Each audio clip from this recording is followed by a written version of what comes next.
भारत माता की जय, भारत माता की जय, भारत माता की जय।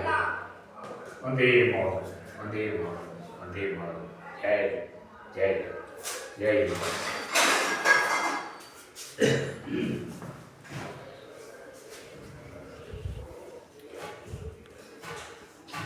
பல வருஷமா பொங்கலுக்கு போனஸ் கொடுக்குறேன், பொங்கல் தொகுப்பு கொடுக்குறேன், பொங்கலுக்கு இலவசமாக கொடுக்குறேன் அப்படின்னு சொல்கிறீங்களே, இல்லை கொடுங்க, வேணாம்னு சொல்லல. ஆனால் நீங்களே எந்த பொருளும் கொடுக்காதீங்க, எந்த பொருளும் நீங்களாக கொடுக்காதீங்க. அதுதான் அவங்களுக்கு தெரியும் என்னென்ன வாங்கணும், அவங்களுக்கு பிடிச்சது வாங்கிக்குவாங்க. நீ என்ன பணத்தை உதவி பணத்தை கொடுக்குறீங்களோ அந்த பணம் நேரடியாக அவங்களுக்கு போய் சேரணும். அதை விட்டுட்டு நான் அரிசி கொடுக்குறேன், நான் கொஞ்சம் வெள்ளம் கொடுக்குறேன், நான் கொஞ்சம் ஏலக்காய் கொடுக்குறேன், இதெல்லாம் சொன்னீங்கன்னு வச்சுக்கியா நாசமா போயிடுவீங்க. இதெல்லாம் அதெல்லாம் செய்யக்கூடாது. அதாவது என்னன்னா, நீ என்ன தொகையை கொடுக்குறியோ அந்த தொகையை டைரக்டராக கையில பணத்தை கொடுத்துரு. அது அவங்க பணம், அவங்க சொந்த பணம், உங்க ஒப்ப கூட்டு பணம் இல்லை. புரியுதா? எதுவோ நீங்க என்னமோ இலவசமாக கொடுக்குற, வெங்காயம் கொடுக்குற, வெள்ளம் கொடுக்குற, அதெல்லாம் சொல்லக்கூடாது. பரிசு கொடுக்குறேன் அதோட நிற்கணும். உங்கள் படம் உங்களுக்குன்னு சொல்லுங்க. அதை விட்டுட்டு நாங்க கொடுக்குறோன்னு நீங்க ஒவ்வொருத்தா 10 லட்சம் கோடி, 5 லட்சம் கோடி, 20 லட்சம் கோடி எல்லாம் கொள்ளடிச்சு வச்சுக்கிறது யாருக்கு தெரியாது போல. இன்னைக்கு போறத பிள்ளை கூட தெரியுது அரசியல். புரியுதா? நீ எவ்வளவு படம் கொட்டி நிறவினாலும் ஆனா திமுக ஜெயிக்க போறதுல, திமுக ஜெயிக்க போறதுல மீன் அதை தெரிஞ்சுக்கிறீங்க.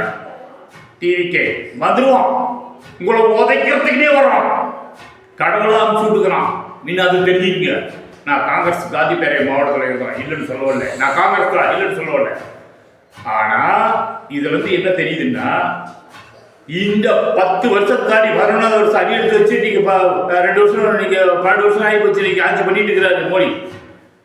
ஆனா உனக்கு தெரியுமா, நல்லது செய்யறவங்கள பாராட்டுங்க, கெட்டது செய்யறவங்கள அசிங்கமா திட்டுன்னு தெரிஞ்சு நல்லதான் பண்ணு வராரு. பட்டி தொட்டி 4 வாட்டு, வீட்டுக்கு தண்ணி, வருஷத்துக்கு 3 தடவை 2000 பணம் கொடுக்குறாரு. இல்ல வாங்குறீங்க, இல்ல எல்லாமே வாங்குறீங்க.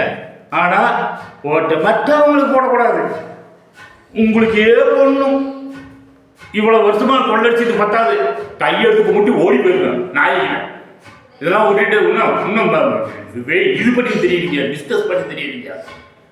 இன்னைக்கு யாரா தெரியுமா, இன்னைக்கு தமிழ்நாட்டில் நல்ல யோசனை பண்ணிக்கங்க. தமிழ்நாட்டில் யார் இருக்கிறா? அண்ணாமலை. கடவுளியா அண்ணாமலை நீ கடவுளா இருக்கா தெரியுமா விஷயம்? அவனுக்கு ஒரு விலையை கொடுங்க. அதை விட்டுட்டு அண்ணாமலை அப்படி இப்படி நீங்க எப்ப பாரு, அதாவது நல்லா ஸ்டாலின் ஐயா கொடுத்தா சொல்றேன். ஒப்பா பாவம், ரயிலு கூட காசு இல்லாத பாவம், ட்ரெயின் ஏறிவான். அதுக்கப்புறம் எவ்வளவு கஷ்டப்பட்டாங்கன்றது தெரியும். எம்ஜிஆர் அமெரிக்கா போது என்ன சொன்னாரு? ஐயா அவரு வர வரைக்கும் என்கிட்ட ஆட்சி கொடுங்க, நான் பத்திரமா பாத்துக்கிறேன். கொடுத்துருந்தா நாசமா போயிடுங்க. அன்னைக்கெல்லாம் கொடுக்கல. ஓகே, எப்படியோ பண்ணி தொலைச்சி கூட்டி சிதறாயிட்டீங்க, அதை விட்டுருங்க. ஆனா இனி ஏமாற மாட்டாங்க. இப்ப நீ கொடுக்குற பத்தியா பணம் 5000 ரூபாய் கொடுத்துட்டா, நீ பாட்சிக்கு வந்த பின்னால எவ்வளவு கொள்ளடிச்சுக்கிறேன்னு தெரியுமா? 10 லட்சம் வாங்கிட்டு இல்லை, ஒவ்வொன்றுலையா கை வச்சிருக்கீங்க, எல்லாத்துலையும் கை வச்சிருக்கீங்க. இதெல்லாம் இல்லை, சோப்புல இருந்து, சீப்புல இருந்து, ஷாம்புல இருந்து, உப்புல இருந்து எல்லாமே உங்களுக்கு இருக்குது. இப்போ அதாவது தமிழ்நாட்டில் இருக்கிற பொருள் பூரா உங்களுக்கு இருக்குது. இதெல்லாம் யாருக்கும் தெரியாதுன்னு நினைக்கிறீங்களா நீங்க? இப்பெல்லாம் சின்ன பசங்க கூட சொல்றாங்க, இப்படி எல்லாம் பண்ணி தெரியுறீங்க. இதெல்லாம் தேவையில்லாத வேலை. இன்னும் சொல்றா எவ்வளவோ இருக்கும், ஒண்ணு இல்லை எது இல்லை. போறோம்னா பாடி இடையிலிருந்து வந்தான் ஆடி, இவன் தான் ஒரு மனுஷனான. சசிகலா என்னன்னு தெரியுமா? என்னன்னு தெரியுமா? எம்ஜிஆருக்கு பின்னால, ஜெயலலிதாவுக்கு பின்னால அந்த பையங்க ஓபிசி எப்படி இருக்காங்க, இந்த மாதிரி எப்படி இருக்காங்க, எல்லாம் யாரு இவங்க யாரும் தெரியாது. இவங்களை சேர்த்த மாட்டேன். நீ யாரும் சேர்த்துறதுக்கு, யாரும் சேர்த்துறதுக்கு? நீ சம்பாதிச்சு வச்சா ஒப்பஞ்ச படிச்சா உண்மை சம்பாதிச்ச கட்டளையே. டேய், கட்டளை பத்தி உங்களுக்கு என்ன தெரியுமா? பல்ல காட்சி தெரியல. உன்னெல்லாம் பார்த்தா நான்லாம் 1963 அரசியல் பார்த்தவன் நான். காமராஜர் தலைமை தட்டி ஊற்றணும். என்கிட்ட அந்த ரெக்கார்டு இருக்கு. புரியுதா? எம்ஜிஆருக்கு எம்ஜிஆர் எப்படி எப்படி பார்த்து தெரியுமா? வீட்டுள்ள ஒடிய உட்காந்து சாப்பிடுறேன் நான். இப்படிலாம் இருக்கு. நான்லாம் அவரை பார்க்கும் போதெல்லாம் நீங்களாம் அரசியலே உங்களுக்கு என்னன்னு தெரியாது, ஓபிஎஸ்க்கு தெரியாது, இபிஎஸ்க்கு தெரியாது. அந்த மாதிரி இருக்கும்போதே நாங்களாம் அப்போ போனவங்க. ஆனால் காங்கிரஸ் காந்தி பேர் புரியுதா? எம்ஜிஆர் யாரு தெரியுமா? சுத்தமான காங்கிரஸ்காரர். முன்னாடி தெரிஞ்சுக்கியா, அவர் இருக்கிற வரைக்கும் கரெக்டாக பண்ணிட்டு போயிட்டார். என்ன ஒரே ஒரு வார்த்தை எனக்கு என்னன்னா, எல்லாத்தையும் அடிச்சு நொறுக்கிறாரு. இந்த கருணாநிதி குடும்பத்தை மட்டும் அட்டைக்கு போட்டிக்கு ஆந்திரா, அவங்க சொந்த ஊர் ஆந்திரா தான், நம்ம நாடு இல்லை. அப்படி அமுச்சு விட்டுக்கணும். ஆந்திராவுக்கு அமுச்சு விட்டு தான் பிரச்சனையே இல்லை. உலக லெவலில் பணத்தை போட்டு வச்சுக்கிறீங்க. இந்த பணமெல்லாம் பண்ணுவார் அண்ணாமலை. கண்டிப்பாக உங்க கணக்கு தான் எடுத்தாங்க ராஜா. மோடியும் எடுத்துட்டாரு. அமித்ஷா வந்து சின்ன ஆள் இல்லை, அவரும் எடுத்துட்டாரு. உங்க எல்லா கணக்கும் அவங்க கைக்கு போயிடுச்சு. இந்த எலெக்ஷன் முடிஞ்ச உடனே பாய் பாய் உங்களை எல்லாத்தையும் கூட்டிட்டு உள்ள போட்டு சாப்பிட்டுதான் போறாங்க. அது எந்த மாற்றமும் இல்லை. எங்க விளையாட்டுக்கிறீங்க? தமிழ்நாட்டை குடிச்சோர் பண்ணுகிறீங்க. இந்த குடிச்சோர் பண்ணதெல்லாம் வந்து என்னன்னு தெரியுமா? ஆகாது, இந்த ஆளுகிட்ட ஆகாது. காங்கிரஸ் அது ஏமாத்தி ஏமாத்தி ஏமாத்தி ஏமாத்தி உங்களை என்னைக்கு கூட்டணி காங்கிரஸ் வச்சாங்கன்னா அன்னைக்கு இந்தியா முழுசும் டோட்டல் அவுட். எப்போ ராஜீவ் காந்தி கொலை வழக்கில் அவங்களெல்லாம் விடுதலை பண்ணாங்களோ அன்னைக்கே கையெழுத்து கும்பிட்டு ஒரு கருப்பு கொடியை இங்கே கட்டி மனசில் கட்டி கொண்டு போய் பாப்பாரப்பட்டியில் கொண்டு போய் சுப்பிரமணிய ஐயா காலடியில் வச்சுட்டு குட் பை காங்கிரஸ் விட்டுட்டு ஒதுக்கணும். தேசியவாதி, அதாவது வந்து என்ன தெரியுமா, வந்தேம் பண்ணியிருக்கலாம். இன்னைக்கு பாவம் நீங்களாம் பாரு, குடும்ப அரசியல் பண்ணிக்கின்னு நாடு ஊடுதுன்னு நினைச்சுட்டு உட்காந்துக்கிறீங்க. எத்தனை நாளைக்கு தான் ஏமாற்ற முடியும்? போய் பாட்டு படிக்கிற எத்தனை காலம் தான் ஏமாத்துவதோ இந்த நாட்டில் பாட்டுகளை பாடினீங்க. அதை உங்க பாட்டு உங்களுக்கு தான். நாட்டை ஏமாத்துறது யாரு? நீங்க. உங்க பாட்டு உங்களுக்கே. பெருந்தலைவர் காமராசருக்கு பின்னால் நாடு எப்படி போய் செய்யுமா? எம்ஜிஆர் இருக்கும்போது என்ன பண்ணா, அது ஓரளவுக்கு வந்துச்சு, எல்லாம் வச்சு. இப்போ கூட்டி கழிச்சு 2 பேரும் நாடகம் போடுறீங்க. இபிஎஸ் யாரு? இபிஎஸ் யாரு? 1ஆம் நம்பர் திமுக. அது தெரியுங்க.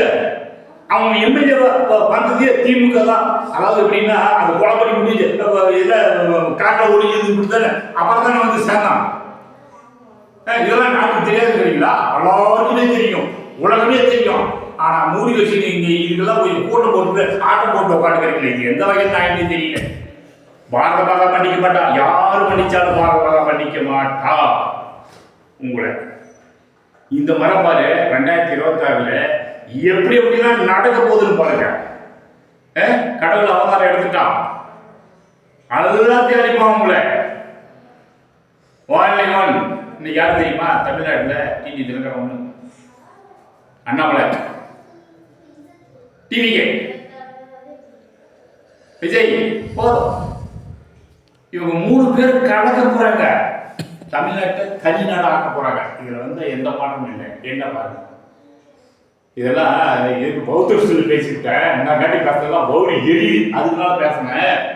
இப்ப நான் சொல்றேன், நீ இது கடைசியில் போகும்போதுனாலும் நல்ல பேர் எடுத்துட்டு போ. நல்ல பேர் ஒன்றும் கிடைக்காது, கெட்ட பேர் தான். நீ யாரும் இல்லை, நீ லட்ச லட்சமா கொடுத்தவங்க கிடையாது. இன்னைக்கு ஒரு தலைக்கு எப்படி 1 கோடி ரூபாய் திருடிட்டு கிடைக்காது. தமிழ்நாட்டு பணம் ஒரு தலைக்கு 1 கோடி ரூபாய் கிடைக்குது.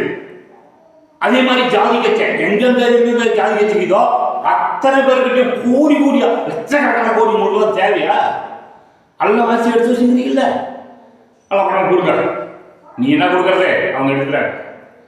உங்க கேட்க மாட்டாங்க, டெக்ளேர் முடிச்சிடுவாங்க. உங்க பேங்க்கு, உங்க செக்யூரிட்டி, உங்க அசையும் பொருள், அசையாத பொருள் எங்க இருக்குது பூரா அனைத்த கணக்கு எடுத்துட்டாங்க. உடனே சேர்த்துக்கோங்க. நீங்க போய் எந்த கோர்ட்லையும் கேஸ் போட முடியாது. கேஸ் போடுறது என்னன்னு போடுவேன், போட்டு இன்னைக்கு படம்லாம் லாரியில லோடோட போட்டாங்களா ஜனங்க என்னென்ன போறாங்க, அப்போ சாமி இவ்வளோ அடிச்சியா நீ அப்படின்னு தான் சொல்ல போறாங்க. தாபா இந்த இதெல்லாம் விட்டுட்டு கடைசி பொங்கல் போனஸ் கொடுக்குறேன், அதை கொடுக்குறேன், இதை கொடுக்குறேன்ட்டு அரிசி கொடுக்குறேன், இந்த பொருள் கொடுக்குறேன், அந்த பொருள் கொடுக்குறேன், கரும்பு வெட்டி கொடுக்குறேன், அதெல்லாம் விட்டுட்டு இருக்கிற பணத்தை அப்படியே டைரக்டா அனுப்பு. அவங்க இஷ்டப்பட்ட பொருள் வாங்குவாங்க. அதை விட்டுட்டு நீங்க ஒரு 500 ரூபா பொருள் கொடுத்துட்டு அது 3000 ரூபாய்க்கு கணக்கு காட்டக்கூடாது. இதுல பல கோடி கொள்ளடிக்க கூடாது. இது அடிச்சுனால்தான் பாரதமாக பண்ணிக்க மாட்டான். போற போக்கில் வாங்கிட்டு எடுத்து செத்து போயிருக்கீங்க. அந்த மாதிரிலாம் பண்ணீங்கன்னா புரியுதா? ஒழுங்கா படத்தை அனுப்புங்க. யாரா தான் என்ன, இது அவங்க மக்கள் படம், அவங்க சொந்த படம், உயர்ந்த படம். நீங்க சும்மா மக்கள் முன்னே ஆள் வச்சுக்கிறாங்க. ஒரு வேலைக்காரன், அந்த வேலைக்காரன் ஆள் வச்சுக்கிட்ட அமைதியா கிடந்துட்டு கையை கட்டி பதில் சொல்லு. அதை விட்டுட்டு இஷ்டத்துக்கு வாரி விட்டுக்குன்னு ஆட்டின்னு கூடாது. எத்தனை அறிக்கூட்டா தெரியுமா? அவன் தங்கச்சியே இங்க வந்திருந்தா தருமபுரி மாவட்டம் பாப்பரெட்டி வட்டம் மெடசி கிராமத்துல ஒரு மீட்டிங் ஒன்று போட்டாங்க. அது யாருமே இடம் கொடுக்கல. உங்க ஆளுங்க கொடுக்கவே இல்லை. கடைசியில் என்ன பண்ண தெரியுமா? ரோடு வரோம் அதான் கொடுத்தாங்க. தொலைக்குன்னு எல்லாம் சொல்லிட்டு போனா படிப்படியா நாங்க போய் இறக்கி போடுவோம். எங்க ஆட்சி கிளம்பும் போது மதுக்கடையே இருக்காது அப்படின்லாம் சொன்னா என்னாச்சு? மதுக்கடையும் எடுக்கல, இது கொடுக்கல, கேஸ் 500 ரூபாய் கொடுக்கணும் அதுவும் கொடுக்கல, பெட்ரோல் 70 ரூபாய் கொடுக்கணும் அதுவும் கொடுக்கல, எதுவுமே கொடுக்க கிடையாது. எங்க காசை எடுத்துக்கின்னு எங்க இதை பண்ணிக்கின்னு இங்க கதை விட்டு தெரியுறீங்க. நீ ஜெயிச்சிருவீங்க. தள்ள கையில கால் நடத்த போறனால ஜெயிக்க முடியாது. இது பாரத மேல ஆட. நீ ஜெயிக்க முடியாதியா? ஜெயிக்க முடியாது. நீ முடியாது, அண்ணாத்தும் போக முடியாது. நீ எல்லாம் அப்படியே ஆடி இருக்க வேண்டியதுதான். கடைசி கட்டம் கடவுள் இறக்கி கொடுக்கா பாத்தியா? யார? விஜய் இறக்கி கொடுக்குறாப்பா. அடிச்சு தள்ளு வராங்க. அண்ணாமலை, விஜய், டிடி தினகரன், இவங்க 3 பேர் போதும் உங்களை கண்ணில் விரல் விட்டு ஆட்டுறதுக்கு. மற்றவனெல்லாம் ஓரம் கட்ட போறாங்க. இதெல்லாம் சனிங்க எல்லாமே ஓரம் கட்டுவாங்க. இது என்ன பாரு, இது நடக்கும். இப்போ நான் என்ன சொல்றேன்னா, இதெல்லாம் சொன்னா நாள் கணக்காக பேசிட்டு போயிட்டே இருக்கலாம். கொஞ்சம் கூட இடவெளி இல்லாத பேசலாம். எப்படியோ நாசமா போங்க. ஆனா இந்த மாதிரி பொருள் புறம் உடனே கொடுத்துடணும். காசு பொருள் நீ எதுவுமே கொடுத்தல. எப்படி பணம் கொடுக்கலையே அந்த பணத்தை நீ டைரக்டா அனுப்புவாங்க உங்களுக்கு. வந்தே மாதம் ஜெயஹிந்த்.